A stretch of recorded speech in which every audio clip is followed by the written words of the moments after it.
Hi, everyone. Hi, we're ready to start our afternoon portion. Hi, everyone. I hope you enjoyed your lunch. We're ready to start our afternoon portion. I'm Rita Kumar. I'm a professor in the College of Business. And it's my pleasure to introduce our keynote speaker, Jonathan Garrido-Lecca, who holds the role of Senior Solution Engineer within the commercial sector at Esri. We've heard a lot about Esri all morning. We're going to hear from one of our Esri partner experts here. With over a decade of GIS expertise, he spearheads his team's initiatives in spatial analytics. With a master's degree in GIS and a machine learning certificate from UC Riverside, so that's an awesome combination of GIS and machine learning, Jonathan is actively exploring innovative ways to integrate advanced analytical techniques into Esri's solutions tailored for the commercial sector. Beyond his role at Esri, Jonathan serves as a professor at the University of Redlands, where he teaches geodata visualization for the business school. Please join me in welcome Jonathan. Jonathan, thank you.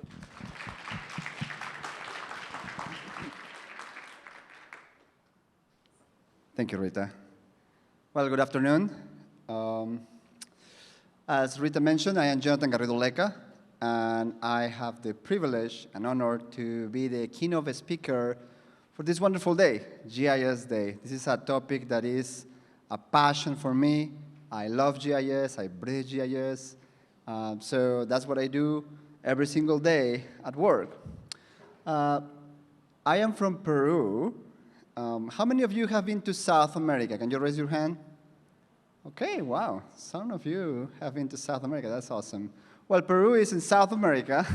You can see the coordinates there, you know, the southern hemisphere. And then I am from a city called Lima, which is in front of the ocean. I love Lima. It's in my heart.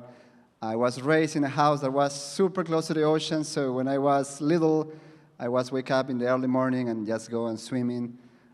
So then I had the opportunity to,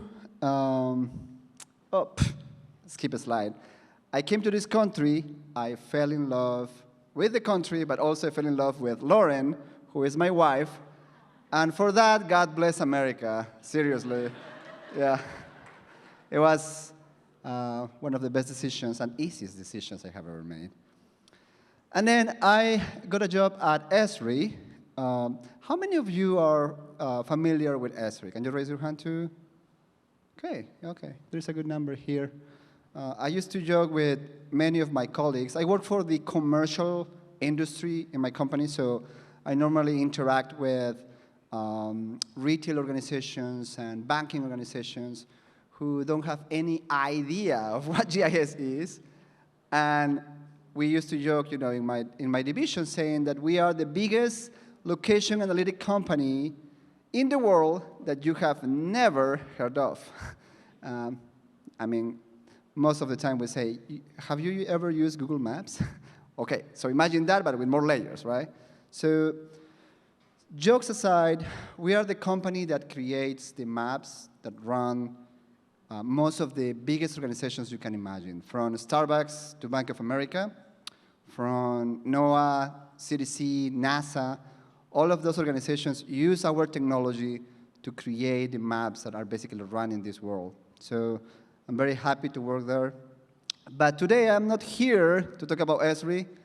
I'm here to talk about something bigger, something that is deep to my heart, which is GIS. Before I start with this presentation, I just want to ask a quick question. I wasn't here at the beginning.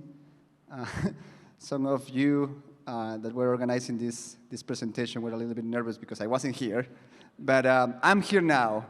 And my question for you is, how many of you have used GIS software, actually used with your hands? Hands on. Okay, good. Okay. It's a good mix here. Many of you have used GIS. Some of you haven't used, but you know about GIS. Well, this presentation have two parts. Okay? The first part, I really want to inspire you to see why GIS is such a powerful tool. I really believe it. I really, really work hard every day to use GIS and to showcase GIS as the powerful tool it is. But secondly, the second part of this presentation is to challenge you, because some of you that have been working with GIS have been a little bit isolated from other teams, and I just want to challenge you to see GIS as part of something bigger. So hopefully this is going to be an edifying presentation for both of you, different kinds of audiences that we have here. Okay, so let's start with the first part. What is GIS? What is GIS? Some of you know this by heart. GIS stands for Geographic Information Systems, right? As I mentioned, I work for the commercial sector. They don't know about GIS, so one day I went to this client, and he said to me, hey, I know you work for Esri. Can you make one of those G15 maps that you guys do? And I was like, G15? What is he talking about? Is this like a charting or something very specialized? Yeah, the G, the 1, and the 5. And I said, oh, you mean GIS. That's what you mean, right? And he meant GIS, but he was for him was such a different world that he didn't even know what GIS stands for. But you know, GIS is Geographic Information Systems, and it's a system that creates, manages, and maps all kinds of data.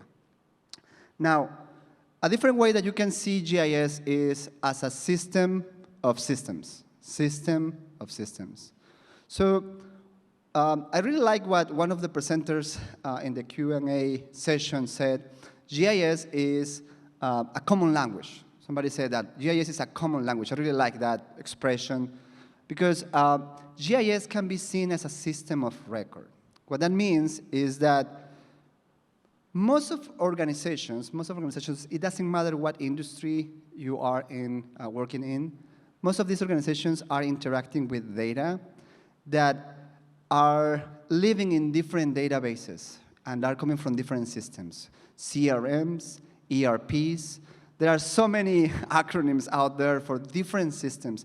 Now, it is very complex to integrate information. There are projects named data warehouses where people are trying to create different ways of integrate these databases to do proper analysis. Well, GIS offers to these organizations a common language, a common framework where they can integrate data. And what is that common framework? Geography. Because most of these events, most of these records in tables are happening somewhere. And most of this data has a geographic reference. Namely, it has, for example, a county name or an address. If you have a customer, most of organizations have at least the home address, but many have home address, work address, and so on and so forth. So the point here is that GIS provides a unique ID that can help organizations to integrate their data. That per se is a huge advantage. That element itself is a huge advantage. Now, that's what we know as the content data of organization, right? The organization reach to their internal databases, and they have a lot of data. They use GIS to integrate that. But on top of that, GIS offers even more than that. And that's what we call the context of your data. Because as I was mentioning, you have this data that is ready to be geo-enabled, but this is happening somewhere, and this event is surrounded by other events and different other data sets. So what GIS allows organizations is to understand the context of these events. So, for example, if you have the location of one of your customers or all your customer database, you really can use GIS to understand what are those elements, those characteristics that are shaping the decisions of these people or shaping different events on an environment. Information such as preferences, places, environmental components that are shaping those events. So that is what GIS is when it comes to being a system of records, okay? Now, what do you do once you integrate all this information? Well, the next step is you do analysis. So From that view, GIS is also a system of insights. Because what you can do is you can understand, measure, and even make predictions based on this data. And now let me tell you something really important. We are living in a very exciting time. You are in university right now. Many of you are in university right now. This is such an exciting time to really talk about data and analysis. Because with the rise of AI and machine learning, the possibilities of doing analysis at scale are endless. Like every day I am working with the machine learning team at Esri to do analysis at scale with millions and billions of records right now. That was impossible just some years ago. Like, it would take weeks and months to do the same analysis we are doing now using machine learning. So personally, I am really excited to be in this field right now, working with data and using these massive data sets with machine learning. Now, finally, GIS is also a system of engagement. Now, what do I mean here? You know this map. This is the Johns Hopkins map, right? You were very familiar with it. We saw it, we saw it every day, sadly. And in the news, everywhere, we got stressed about it. Lots of different reactions to it. But this map became very popular. What is the point here? Maps, and in general, GIS applications are powerful communicators of complex data. Let me repeat it. Maps and GIS applications are powerful communicators of complex data. And so this is kind of a summary of how we should envision and share GIS with other fields. Now, let me give you a quick demo of what do I mean when I talk about all these three components. So let's see if I can hold my mic and do my demo at the same time. Let's see my skills. So let me share my screen here. I'm gonna change my projection.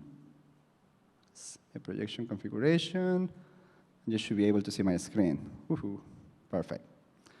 All right, so what you're seeing here is a dashboard, okay, and you can see the map here. What this map is showing is the different segments or population segmentations that were created during the vaccination process. You remember that time where there were different phases for the vaccination process? And depending on if you were an essential worker or if you were working on a long-term care facility or if you were a doctor, you will classify in different segments. So many of these organizations did this process. They first identify each of these population segments, and then they create these phases based on those population segments. And they were concerned about the potential demand for each of these segments, but they also were concerned about the distribution of the supply, in this case, the vaccine, right? So here in this dashboard, if I click in phase 1A, you can see how the information is filtered. So for phase 1A, this is the total population for the state of Georgia, and you can see that if I go to the analysis, this specific segment is the combination of these demographics, okay? Same if I go to phase 2, phase 3. And you can see the distribution across the state of those specific segments. Now, imagine doing the same process, say that you are a hospital network, or you are a banking organization or a retail organization, and you really want to see the potential distribution of your specific market segment. You can do the same process using GIS. Now, once you do that, what you can do too is you can evaluate access to care or accessibility. In this case, what we are doing is we run a process that we call ODCOS metrics, where we calculate the driving time. For this example, you can see straight lines, but behind the scenes, we are using road networks. So we are calculating for each of these facilities where you are going to distribute the vaccine, how many people were living within 30 minutes of each of those distribution points. Right? So quickly, you can quantify, hey, if we deploy these distribution points, this is the total population that is going to be reached. Okay? So at this point, we are doing one specific analysis using our data, our locations and our customers, let's say that. Now, you can now bring the context of that content, the context of that. And what is the context? Well, if you see here in this dashboard on the right side, look here, you will see that we are also quantifying key demographics that will help you prioritize the deployment of these distribution centers. We have demographics such as senior population, essential workforce, but also here you can see this element that says average SVI. This is the social vulnerability index that is created by the CDC that allows you to quantify how vulnerable a specific population group in a census tract is. So let me show you something. If I go ahead here and I select, let's say, facility number 1, you can see that it quantifies how many people are going to be served, but also it tells me what is the average SVI. So how vulnerable are those populations? If I compare that with facility number 2, you will see that you are serving more people, but they are less vulnerable, So imagine doing this now. Imagine automating this process using machine learning, where you basically evaluate all possible combinations, and then you get a set of recommendations. This is the best strategy to deploy distribution points. So that's what we are doing nowadays with multiple organizations. Now, you can do also what we call what-if scenario planning. So here, for example, a different application. Here, if I drop a point, let's say I want to open a new facility, and it's going to be here. I want to know what is going to be the impact of this new facility for each specific segment of my, in this case, customers, or in this case, total population, right, for each segment. So again, this is just to illustrate the 3 components, right? We are integrating data, a lot of data. We are doing analysis, but at the same time, we are communicating this complex reality using these maps effectively. And that is what you can do with GIS. Okay, so quick example, hopefully you are being motivated to keep pressing and doing GIS as I am. But here's the second part of my presentation that is going to be a little bit more challenging. Hopefully you're going to handle it well. So let me extend my screen here. And if I go to presentation mode again, there you go. This is what I want us to understand deeply. Visualizations, or GIS visualizations, are models. What do I mean with that?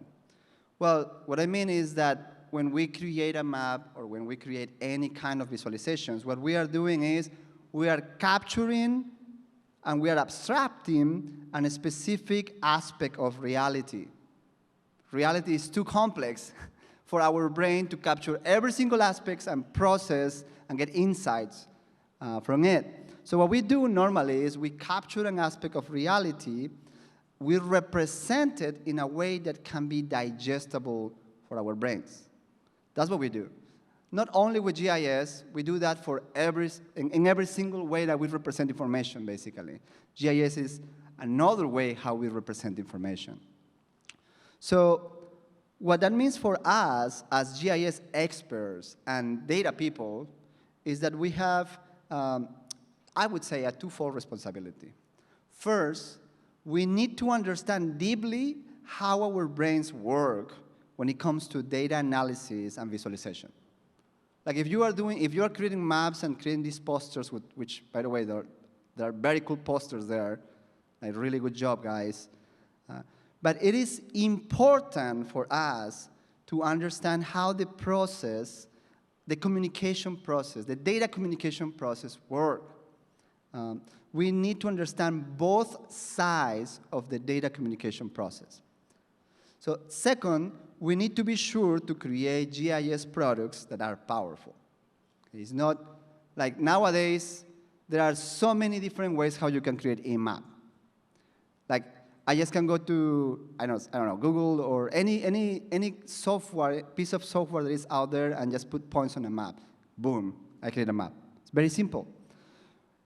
So what I would challenge you today is to go further than that, to create powerful visualizations, powerful maps that really resonate with people.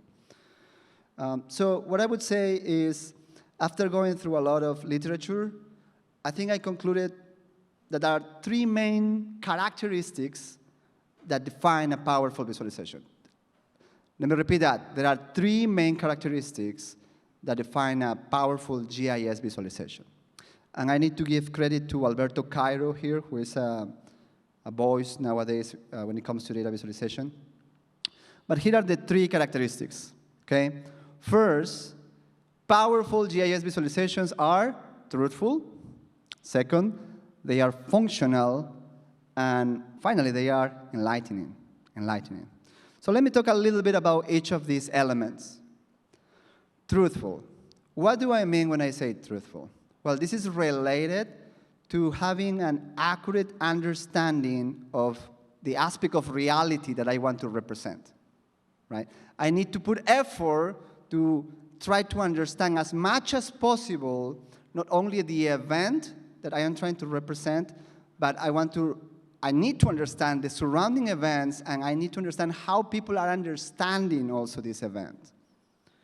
Otherwise, I may lead to my audience in the wrong direction, sometimes consciously, sometimes unconsciously.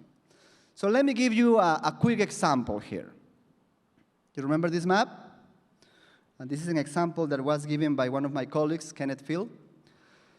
This is a map of the 2016 election. You remember the map, right?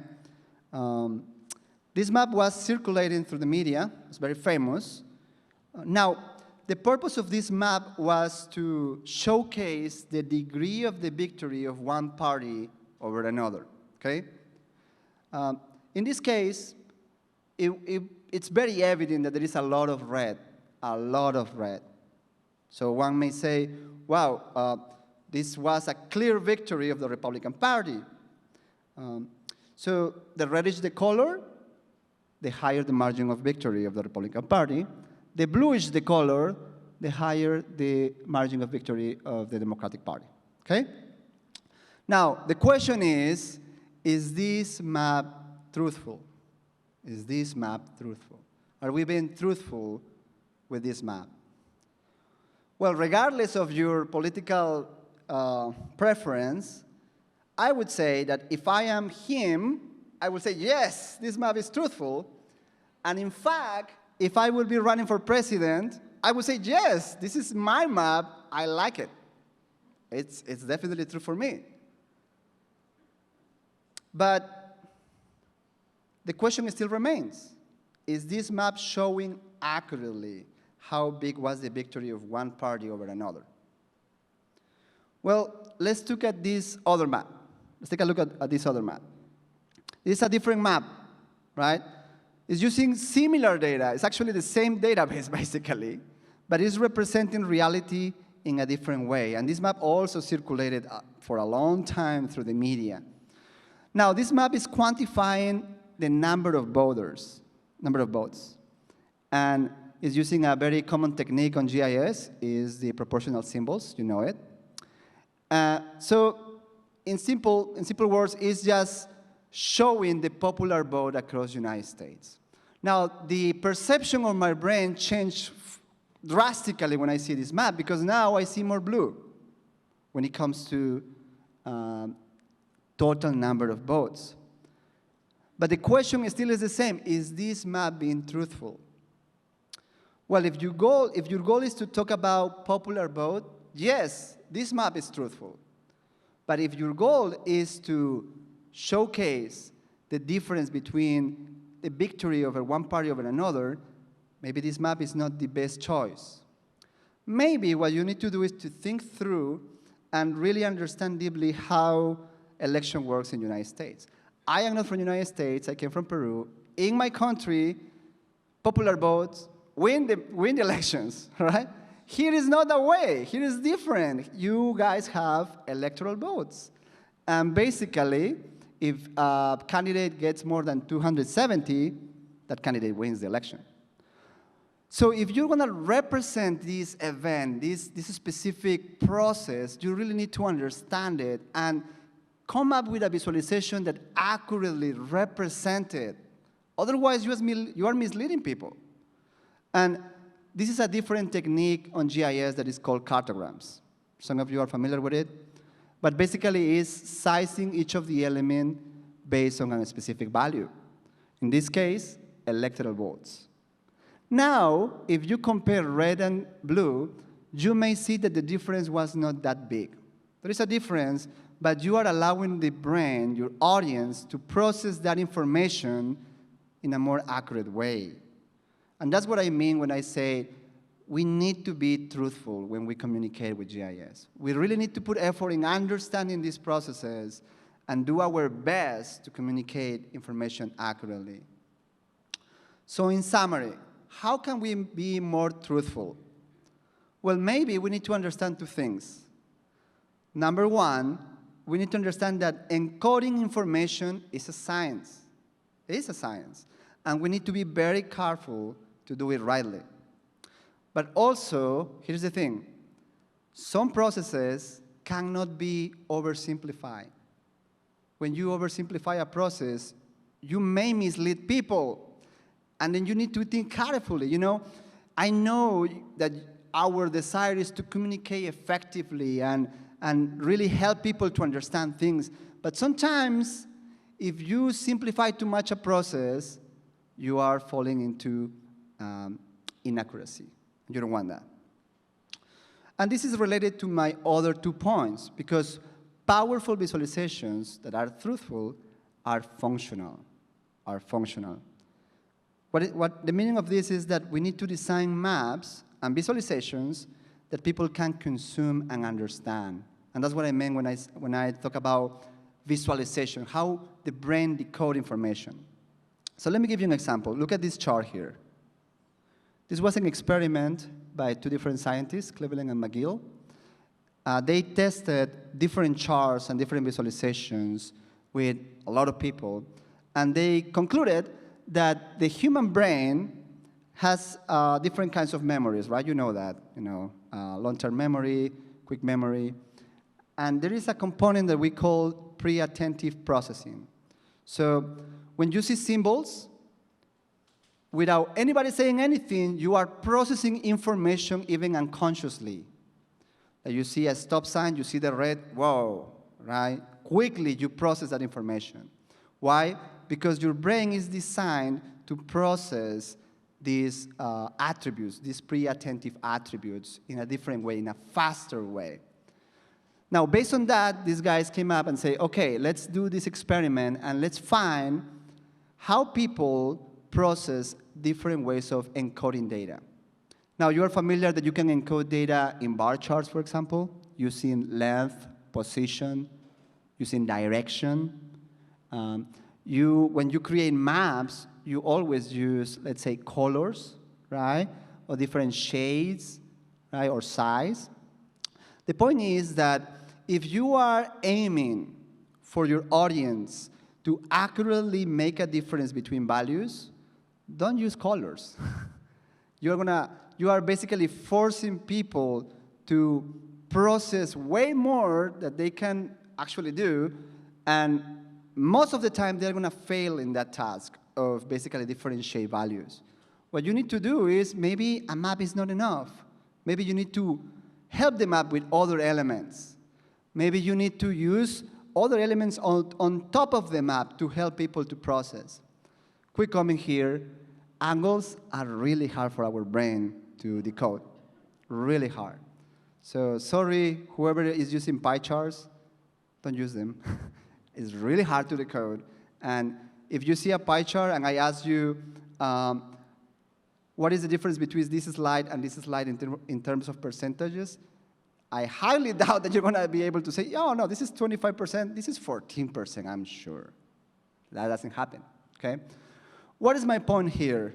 My point is that we really need to understand these things if we want to create powerful visualizations that resonate.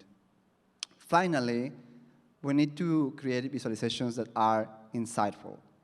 When we create a GIS map, some of these realities are complex, and we want people to not only understand those realities, but take action, right? We need to help them to get insight from it and then take action on that.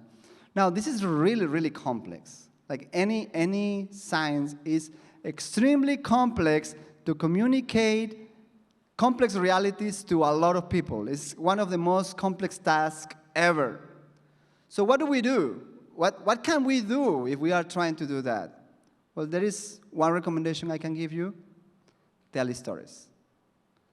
It has been proven, there is a science behind it. There are many books written about it. If you want to communicate a complex reality sometimes, just don't put a map there. Just frame the information with narrative. Frame the information with visualizations and narrative that make it easier for the user to understand what is the point that you are trying to make here. Okay? Okay, so let me give you an example of what do I mean with all of these elements, the truthful and functional and insightful. Well, I am a millennial, and I do this like maybe some of you do, I don't know. I scroll in Zillow, and I say, oh, that house, why they bought it? It was a $1.5 million house that I would never buy, but I was very upset that somebody took it.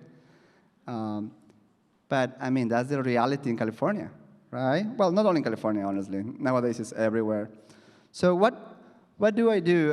What I did is I learned that Zillow has a public database that you just can tap into and start basically analyzing a massive database of a lot of historical data. So what I do is this. Let me go ahead here. I went to Zillow, and if you just go, anybody can go there. Just go to data, and you can see housing data. There's a lot of data here. And most of this data has more than 20 years, in some areas, obviously, not everywhere, but in some of these areas have more than 20 years of data estimates. So what I thought is, okay, well, there are two things I would like to do. Number one, I would like to see if there is anywhere in California where I can buy a house. The number two is maybe I'm going to take my savings, and instead of putting in the stock market, I am going to buy real estate somewhere in the United States and make more money than in my bank account. So what I did is I downloaded that data, and I map it. Okay, so now what I have is information at a zip code level, and what you're seeing here is that I divided information between below and above the average house price nationwide. So I found that the average price was $450,000. Oh, sorry. I got excited here. Okay, here's it. So I mapped the data. You can see it. I divided information from above and below the average national home value. And then you can see quickly that in the middle of the United States, there are a lot of cheap houses. Okay, not everywhere. And then you know the classic places, right? LA, San Francisco, Denver area, Florida. Look at this, it's crazy. And then here in New York. But if I zoom in, I quickly came up with a conclusion here that, yeah, in this area, I cannot buy a house. Like, I just cannot. Like, I live, for example, in La Mirada. I don't know if you know where it is. La Mirada, California. So I thought, okay, what happens if I buy a house here? Well, the average home price here is $800,000. Lovely. And, well, the more I go to the east, it becomes a little bit better. You know, when I arrive to San Bernardino, okay, maybe I can afford a house here, right? $300,000. But then I start thinking, well, I don't need to live here. I can work from home. Maybe I need to go to Fresno. Cheap housing there, by the way. Or I need to go to Sacramento. Well, Sacramento is a big city, you know, medium-sized city, and there is still cheap housing there. And then I start thinking, well, I always wanted to go to Texas. Maybe I can go to Austin, which basically is California.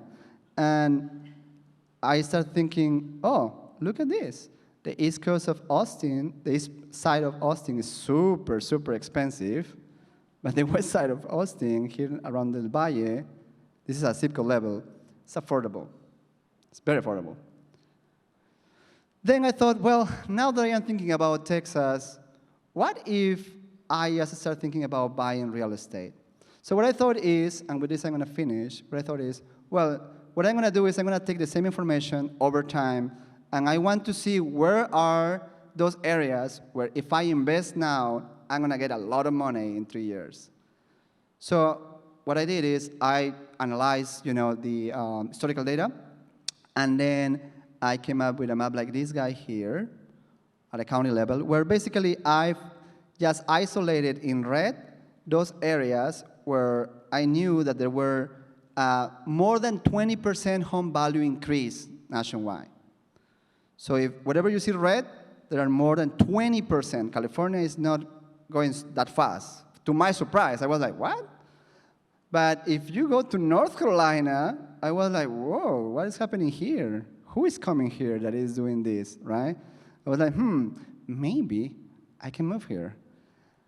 And then I thought, well, I'm going to share this map to my wife, and maybe she can, understand the same things I am understanding.